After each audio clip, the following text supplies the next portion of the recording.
In all of history, there was no one as close to God, no human being as close to God as Moses, Moshe Rabbeinu, our teacher. Yet, in this week's portion, which begins with the words Vayikra, and he called, indicating that God called Moses to come into the Mishkan, to come into the tabernacle. Moses, according to the Medrash, Moses waited. Moses didn't want to just go in. Moses waited to be called by God to come in. And when you think about it, Moses supervised the entire construction of the Mishkan. It was Moses who brought every single detailed command of God to Bezalel, to the architects, to the designers, to the weavers. It was all directed by Moses, by the commands that Moses received from Hashem. So Moses was involved in everything. In fact, it was Moses, according to the Medrash and according to Rashi, was Moses who actually put the tabernacle together. No one else was able to do it. God communicates with Moses. Moses went up on Mount Sinai.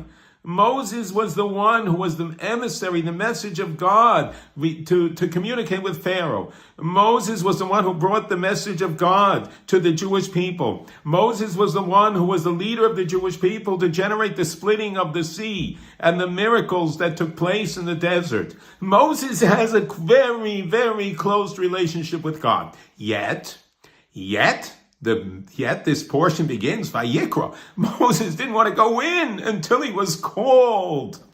Moses is a household member with God. Why does he have to wait to be called? And the Medrash indicates, especially with Rabbi Bechayu's commentary, that this indicated Moses' humility.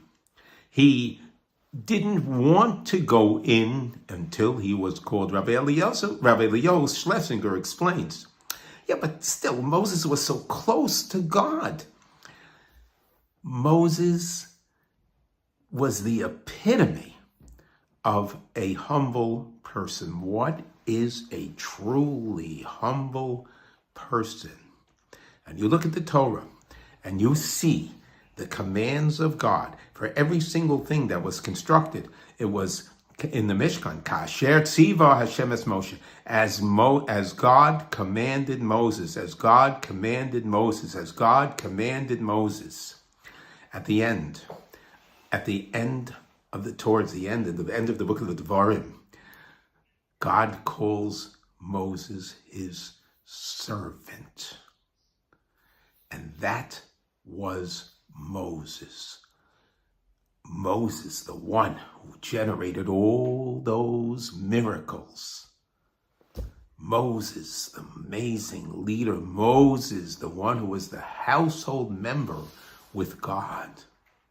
Moses, who communicated with the angels when he went up to Mount Sinai.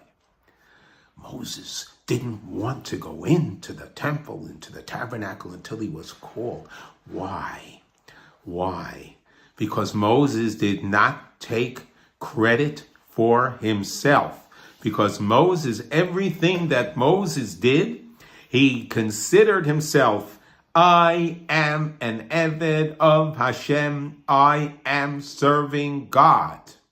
This is what we say. When we say Shema Yisrael, Hear, O Israel, the Lord our God, the Lord is one. We announce that God, I am at your service. No one in all of history was at God's service as Moses. Kasher Tziva Hashem es Moshe. I am here to serve you, God. So there was zero credit for Moses, zero patting himself on the back. Well, look what I did in the construction. Look what I generated. I brought God's commandments to the architects and to the designers, and here it is, the magnificent Mishkan. As a matter of fact, God chose me to be the one to put it all together. Didn't mean anything to Moses as far as his building himself. I was walking in the street here in Ramat Beit Shemesh, and I saw on a car a bumper sticker, Oz ve'anova. Oz. What does Oz mean? Oz means strength, and anova is humility. I was thinking about this bumper sticker.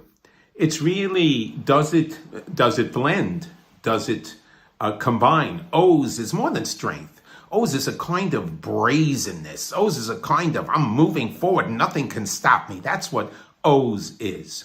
And anova is, it's not me, it is God. That is the beautiful combination that Moses, our teacher, taught us. Oz, strength in every aspect of his leadership, and total anova, not taking credit for himself. Of course, we need to strive to emulate Moses and be the best servant of God that we can be. Oz, with strength, with conviction, with passion, with perseverance, and letting nothing stand in our way as we serve God, but with the recognition that God, we are at your service. I am your servant. Have a beautiful Shabbos.